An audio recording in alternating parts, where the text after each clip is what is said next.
I know it's hard for these kids because, I know what I went through. But it's a lot tougher now with the way society is now. It's just sorry to see young boys and girls come off the ice crying because of racial slurs. When I get the chance to talk to these boys and girls on the ice or by a phone or even in person, I just try and tell them that names will never hurt you unless you let them. Just play hockey, play your game, and don't worry about anything else. Because it's going to take a lot of time before people just look at a person for who they are. Willie found out, and he called me a few days later. I was actually in school, and he just talked to me and asked me a few questions. What happened? How did it make you feel? When he called us, I was kind of like, whoa, Willie, I'm talking to Willie O'Ree, like this is pretty cool. It wasn't just because he had to call us, he wanted to call us, and he wanted to help us with this situation. And then there was also an incident like 2 weeks ago where someone told me to go back to Mexico, which I don't really know. But later that game, it ended up being a tie, 3-3, after the third period, and in the OT, I ended up scoring the OT winner. It just goes to show, like, you can respond to that from your actions and not words, I guess, like on the ice. Not actions by like slashing him, but like actions like scoring or making a good play and stuff like that.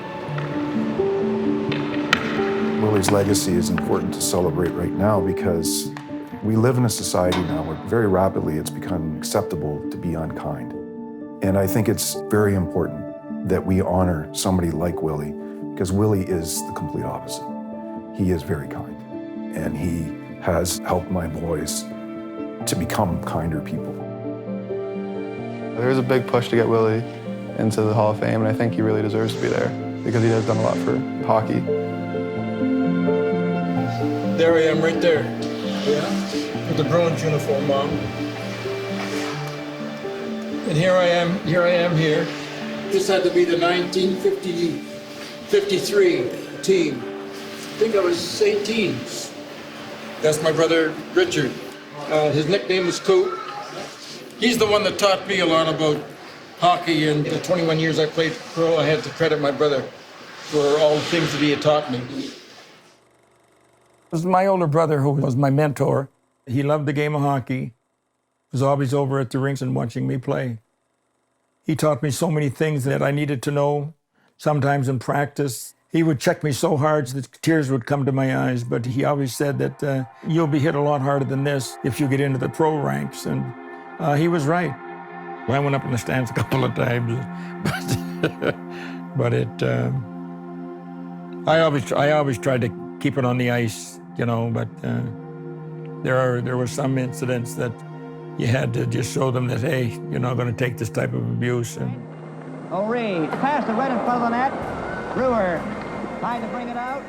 In 1961, I was playing against the Chicago Blackhawks, and this player comes and gives me a two-hander across the ankles, and he made a couple of racial remarks, and comes out from my blind side, and I can't see him, and he holds about 6 inches out of his stick, and he butt ends me in the mouth, splits my nose, splits my lip, knocks my two front teeth out.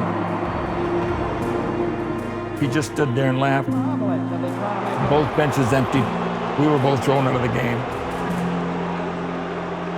I went in the dressing room, and after they stitched me up, I wanted to come back out and sit on the bench with the players, but the fans were so irate that there could be bodily harm to me, so I remained in the dressing room the entire game.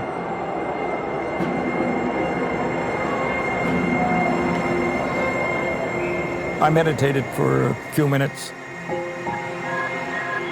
Do I really want to continue playing and go through this abuse every game? But then I told myself that if I leave the league, I'm going to leave it because I don't have the skills and the ability to play anymore.